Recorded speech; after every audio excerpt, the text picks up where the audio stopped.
Hello বাবু, তুমি কি করো? এই যে বই পড়ছি। আর কি করছিলা? ওই যে অ্যাসাইনমেন্ট দিছে না, ওগুলো করতেছি। তুই চ্যাট করতেছিলি কার লগে? এই এদিকে তাকা, এদিকে তাকা, এই যে এই জানি এই দেখ, দেখছস? আয় না, এই জায়গায় আয়। চ্যাট করতেছিলি কার লগে? তুমি এখানে কি করো? উঠতে কইছি তোরা, নিয়ে আয়। আমি তো ফেসবুকে নিউজ ফিড দেখতেছিলাম। নিউজ ফিড দেখতেছিলাম? তোরে আমি 20টা মিনিট আগেও তোরে ফোন দিছি, তুই আমারে কইতেছিস তোর পরীক্ষা তো পড়তে হবে, আর তুই নিউজ ফিড দেখছিস। আমি কিছু বুঝি নাই বাচ্চা, তুই কার লগে চ্যাট করতেছিলি? আমারে বল। তুমি কিন্তু বাড়াবাড়ি করতেছো। হ্যাঁ, তুমি এখানে আসো। না। তুই আসবি কি না? তুই আসবি না? না। আসবি না?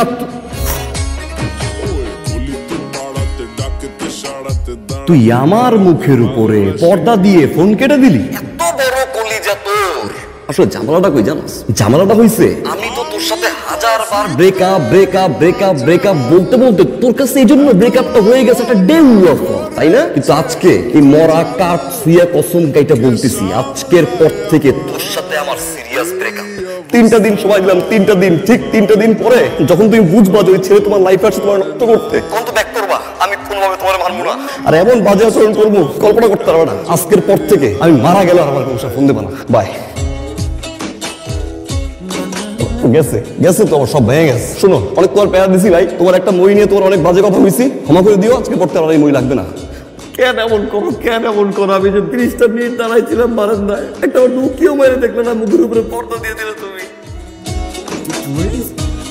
আবে কেমন আছেন? ভালো আছেন না? ভালো আছি। আচ্ছা ভাইয়া, তোমাকে না বলেছে আমাকে এরকম রাস্তাঘাটে ভাবি বলতে না? খালাম্মা বলো। আচ্ছা, তুমি যে আমার পিছে ঘোরো, তোমার কি মনে হয় আশেপাশে মানুষজন বুঝে না? তোমাকে তো বকাটে বলে। আমি তো জন্মই হয়েছি বকাটে।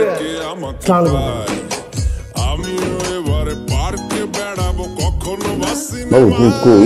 রেডি হচ্ছি ওয়াশরুমে। ফ্রেশ হও, বুঝছো? বারান্দা। আচ্ছা, আমি ঘুমানোর পর থেকে এই পর্যন্ত তুমি কোথাও বেরোইছিলে? বললাম না আমি বের হই নাই, আমি বাসায়। না, আমি স্বপ্ন দেখলাম যে তুমি রিক্সায় কার সাথে জানি ঘুরতেছো। তুমি বেরো না? আমি তো তোমাকে বললাম আমি বের হই নাই। আচ্ছা, মাথায় দিয়ে বলো তো। আমি মাথায় হাতে বলতেছি, তুমি ঘুমানোর পর এখানে আসার আগ পর্যন্ত আমি বাসা থেকে কোথাও যাইনি। আচ্ছা, আমার কথা দিয়ে বলো না একবার। তোমার কথা। আচ্ছা, তুমি বেরো, আমি তোমার আগে দিয়ে আসি। এই যে আমি ঘুমাইতে পারিনি, চোখের নিচে কালো দাগ পড়ে গেছে। আম্মা বারবার চিল্লি করে, আমি খাই না কেন? আমি তো জানি আমি কেন খাই। বাবু, তুমি তো জানো আমি তোমাকে ভালোবাসি। প্রমিস? আচ্ছা প্রমিস। চলো না, বিয়েটা করে ফেলি। ও আচ্ছা, আমি তো একটা কথা বলতেই ভুলে গেছি। ওই যে আমার কাজিন আছে না, বলছিলাম না, ওই যে আমার মেয়ে কাজিনটা, ওর বিয়ে হবে, আমি যাবো আর কি। রিলেশনশিপটা একটা সুস্থভাবে যাবে তুমি চাও না? 2 দিন আগে ঝগড়া হয়েছে, ঠিক 2 দিনের মাথায় এই বিয়ের টপিক নিয়ে হতাম। আমি তোমার বলছিলাম আমাদের বিয়ে হওয়ার আগ পর্যন্ত তুমি কোনো বিয়ে যেতে পারবে না। কাজিনের বিয়েতে যাবো না? তারপর তুই কাজিনের বিয়ে যাবে? এটা সবাই যাবে। কি মনে হয় আমি বুঝি না? তুই ফুসকাইয়া তোর বাপ মার রাজি করাইছস যাতে আমার কাছে এসে বলতে পারে যে আমার বাবা যাবে, মা যাবে, ভাই যাবে, ঘরে কে থাকবে? আমাকে তো নিয়ে যাবে স্বাভাবিক। এটা করছিস না? তুমি আবার আমাকে সন্দেহ করতেছো। আমি তোমাকে বারবার বুঝিয়ে বলছিলাম যে জান, 80% রিলেশনশিপ হয় বিয়ে থেকে। তুই তারপরেও তুই যাবি, তুই জানো সেটা শুনলে আমার মাথা গরম হয়ে যায়। তুই তারপরও যাবি না? তুই যদি যাস, খোদার কসম, খোলা আকাশের নিচে বলে আমি কইতেছি, খোদার কসম, তুই যখন বিয়ে গেটে ঢুকবি আল্লাহ তুমি আমার মনে দেখে। একটা বিষয় দেখছিস তুই যে সেই আগের তুই নাই, তুই চেঞ্জ হইছস। বাবা, আমি তো বিয়ে বাড়িতে। তার মানে তুই গেলি? আমি তো তোমাকে বলছি আব্বু আমার জোর করে নিয়ে আসছে, আর এখানে তো কোনো ঝামেলা নাই বাবু। তোর আমি কত ভালোবাসি তুমি এটা বুঝবা না। বুঝবা, যেদিন বুঝবা না সেদিন সময়টা অনেক দেরি হয়ে যাবে। আমার কসম দিয়ে আমি বলছি যে তুমি বিয়েতে যাবা না, তুমি গেলে আবার মরা মুখ দেবা, তুমি তারপরও গেছো। কত বড় চেঞ্জ তুই হইছস। এটাই হয়তো তোর সাথে আমার শেষ কথা। কাজিনের বিয়েতে গেছিস না, কাজিনের লগে তুইও বিয়ে কর। অলরেডি তো মনে হয় পাত্র পছন্দ হয়ে গেছে, চোখে চোখ রাখছো, তাকাইছো, নাম্বার দাও। যাক, আমি এই বিষয়ের কথা শুনে এতটুকু বলবো, শোনো, হয়তো তোমার সাথে এটা আমার শেষ কথা, আর কোনোদিন তোমার সাথে আমার কথা হবে। তোমার যত্ন নিও। যেখানে সেখানে বানবাসী। শোনো, তুই ভাইবো না আমি ওর বিয়ের মতো করে করতেছি। জাস্ট তোমার জানানোর জন্য ফোন দিলাম, আর শেষবারের মতো একটা বার দেখতে ইচ্ছা করলো, তাই ফোন মাফ করে দিও। শোনো, আমি বাবা মাকে বুঝিয়ে কালই চলে আসবো। তুমি প্লিজ পাগলামি করো না। তুই কেন বুঝবা না তোমার বাবা? ঠিক আছে, শোনো, বলো। I am sorry. It's okay. I love you. I love you too. তুমি খাইছো? না, আমি এখনো খাইনি। তুমি খাইছো? এখনো খাই নাই, খাবো। আচ্ছা ঠিক আছে, তুমি খেয়ে নাও। আর শোনো, দইটা খুলে ফেলো। তুমি যতদিন পর্যন্ত আমার বউ হয়ে ঘরে না আসবা, আমি ততদিন পর্যন্ত আমি দড়ি খুলবো না। শোনো, বলো। কাছে আসো। কই আসবো? আমি তো কাছেই। কপাল দাও। তুমি এখন উঠো, ফ্রেশ হয়ে খেয়ে নাও। ওকে, বাই।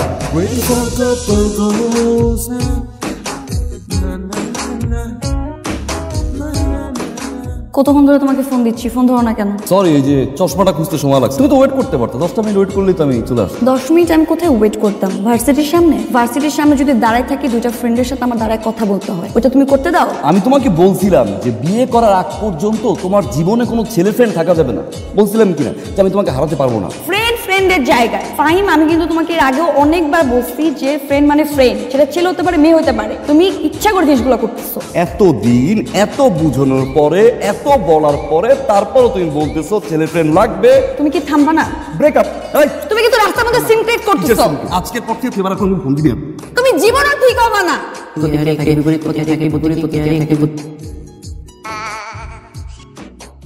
বাবু, কি করতেছো তুমি? তুমি এত তাড়াতাড়ি ঘুমাই গেছো? আচ্ছা শোনো না বাবু, আমার না খুব দেখতে ইচ্ছা করছে তোমাকে, অনেক মিস করতেছি। তুমি এখন আমার বাড়ির সামনে আসবা।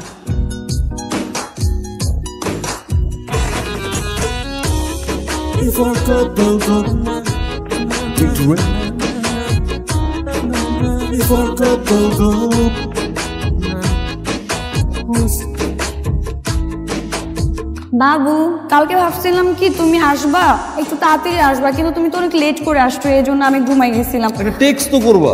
আসলে কালকে তোমাকে অনেক দেখতে ইচ্ছা করতেছিল তো এই জন্য। আমি সরি।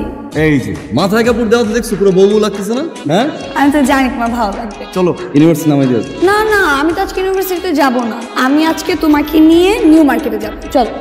New market? আচ্ছা, তুমি আজকে সারাদিন কি শুরু করলা বলো তো? আবার নিউ মার্কেট ক্যান্সেল করে এই জায়গার শপিং মল, এই জায়গার শপিং মল ক্যান্সেল করে ফুচকা, হাতির ঝিল, পুরো হাতির ঝিল চক্কর, আবার ধানমন্ডি। কেন তোমার আবার তুমি এখানে নিয়ে আসছো? ভালো লাগছে তোমার তো? খারাপ লাগে না? চলো আমি তোমায় দিয়ে আসি, বুঝছি তোমার ঘুমাইতে হবে। একটু যাবো, সিএমের কাছে আমার অ্যাসাইনমেন্ট জমা দিতে হবে। সিএম রে দিয়ে অ্যাসাইনমেন্ট করাবো। মানে তুমি রাতের বেলা তুমি সিএম এর ওইখানে যাবো? আমি না তোমাকে বলছি যে তুমি কখনো কোনো হেল্পের জন্য কোনো ছেলের কাছে যাবা না? আমি করে দিলাম। আচ্ছা ঠিক আছে, তাহলে আমি বাসায় গিয়ে তোমাকে টপিকগুলো দিয়ে দিই। দাও। আমার লক্ষ্মী বাবু। মাঝে মাঝে তুমি মনে করো কি জানো, আমার খারাপ লাগাটা না, এই যে হয়েছে। এখন তো আমার বেস্ট মার্ক পাওয়া, বেস্ট, সবচেয়ে টপ। টপিকটা ঠিক রাখছো, আর বাকি একটা জিনিসও তুমি ঠিক রাখো নাই। এইটার পরে এইটা কি? 2টা দিন ধরে আমি অ্যাসাইনমেন্টটা করলাম, একটা থ্যাঙ্কস তো দিবা। থ্যাঙ্কস দিব? আমি এইটা নিয়ে যদি ভার্সিটিতে যাই, এই অ্যাসাইনমেন্ট জমা নিবে, টিচার তোর মুখের উপর ঢিল মারবে। ও মন তো তখন ছিল ফেসবুকে, ইনস্টাগ্রামে, কে ছবি আপলোড দিল, কে দিল না, তোমাকে কেউ লাইক দিল, কে কমেন্ট করলো, আর কে কখন তোমাকে হ্যালো বললো, কোন মেয়ে কোন প্রোফাইল আপলোড দিল, তুমি তো এগুলো দেখছো। আচ্ছা, তুমি কি আমাকে অনলাইন পাইছো দুদিনে বলো? অনলাইনে পাইছি কি না এটা তো বুঝাই যাইতেছে। আমি তোমার জন্য ওন্না পড়ে আসছি, তোমার জন্য তুমি যেভাবে বলতেছো আমি পাই টু পাই তাই করতেছি। আই এম সরি, আমি আর পারবো না। আমাদের রিলেশন ব্রেকআপ। এরকম বিহেভটা করো মনে হয় তুমি আমাদের প্রথম দেখছো আজকে। 2টা বছর রিলেশন ছিল, কোন ধরনের টেক্সট রিপ্লাই দাও? তুমি জানো তোমার আমরা একদিন না দেখলে ভিতরটা কেমন হয়ে যায়? ঘুমাইতে পারতেছি না, ওর চোখের নিচটা দেখ। তুই কেন বুঝো না যে তুমি আমার আসমান একটা চাঁদ, এই চাঁদ যদি না থাকে আমি আসমান দিয়ে কি করবো? কোনো সময় তুই বুঝতে চাও না। আমি তোমাকে বুঝি না। তোমার ফ্রেন্ড তোমাকে হাক দিতে পারবে, আমার ফ্রেন্ড আমাকে হাক দিতে পারবে না? আমি তো তোমাকে কখনো কিছু বলি না। তুমি বিয়ে বাড়িতে যেতে পারবা, সেজে গুজে যাবা, আমি কখনো তোমাকে কিছু বলি না। অথচ আমি বিয়ে বাড়িতে গেলে তোমার মনে হয় আমি কেন কোনো ছেলের সাথে রিলেশন করে ফেলবো। সবসময় তুমি আমাকে নিয়ে সন্দেহে থাকো। কেন সন্দেহ? তো ঠিক আছে, তুমি আমার অনেক কেয়ার করো, সবকিছু ঠিক আছে, কিন্তু তাই বলে তুমি আমাকে সবকিছু বাইন্ডিং দিতে পারো না। আমি যা করি তোমার জায়গায় তোমার রিপ্লেসমেন্ট অন্য কাউকে আনবো না কোনোদিন। তুমি কি মনে করো তুমি একাই আমাকে ভালোবাসো? আমি তোমাকে ভালোবাসি না? সরি, বিশেষ করে আমি কোনো সময় ভুল আমি করবো না। সরি, কষ্ট হয়েছে।